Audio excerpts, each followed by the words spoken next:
Hello guys, তোমরা সবাই কেমন আছো? আজকে আমরা নিয়ে এসেছি ছোটখাটো একটি ব্লগ। তো গাইস, তোমরা তো সবাই জানো যে চৈত্র মাসে বাসন্তী পূজা হয়। তো আমরা আজকে চলে এসেছি সপ্তমীর রাতে ঘোরাঘুরি করতে। তো আমাদের সামনে দুটো মডেল ঘোরাঘুরি করছে। সপ্তমীর রাতে আমরা চলে এসেছি বয়ারভাঙ্গা বাজারে। আমরা অনেকেই এসেছি। এখন আমরা বাজারের ভিতরে চলেছি, দেখি কোথায় কি কি উঠেছে। তারপরে দেখো, জয়া আর আমি দুজনে একটু হাঁটাহাঁটি করলাম। তারপরে বলছি এদিকে ওদিকে ঘোরাঘুরি করতে হবে। আর বয়ারভাঙ্গা মানে শুধু লাইটিং আর লাইটিং। দেখো আশেপাশে কত লাইটিং। এদিকে আমার মনি মাজায় হাত দিয়ে দাঁড়িয়ে আছে, ভাবছে কোনটা নেব আর কোনটা খাবো। তারপরে আমরা হাঁটা শুরু করলাম, প্রত্যয়, আমি আর আমার বৌদি।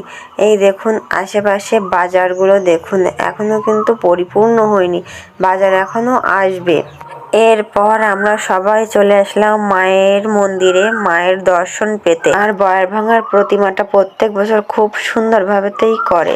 এদিকে বাজনদার দাদারা বাজনা বাজনি করছে, আর পুজো মানেই তো ঢাকের বাজনা। এই পাশে আবার পুলিশ কাউন্টার লোকেরাও বসে আছে। আর আমরা তো সবাই জানি প্রতি বছর বয়ারভাঙ্গাতেই বড় বাজার বসে। তাই এদিকে টুকটাক দোকান এসে গেছে। আর এই যে নাগরদোলা আশেপাশে। সেতু, তোমার বয়ারভাঙ্গা এসে অনুভূতি কেমন?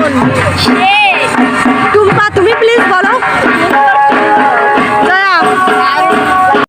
ঘোরাঘুরি করতে তো এখানে একটা চশমার দোকান বসেছে, সেখানে একটু ভিড় করলাম। তারপর দেখি এখানে কিছু কসমেটিক্সের দোকান।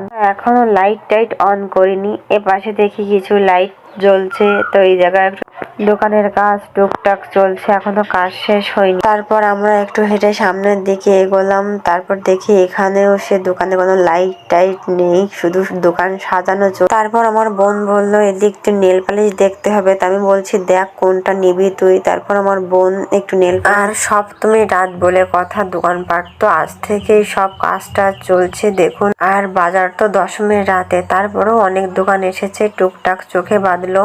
তবে দোকানদারদের এখনো কাজ শেষ হয়নি।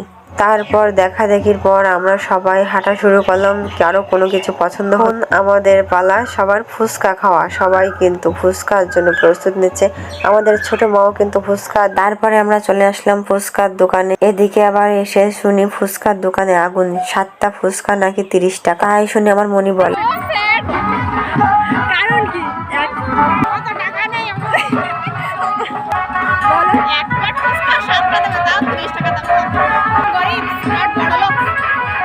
তারপর সবার সিদ্ধান্ত নেওয়ার পর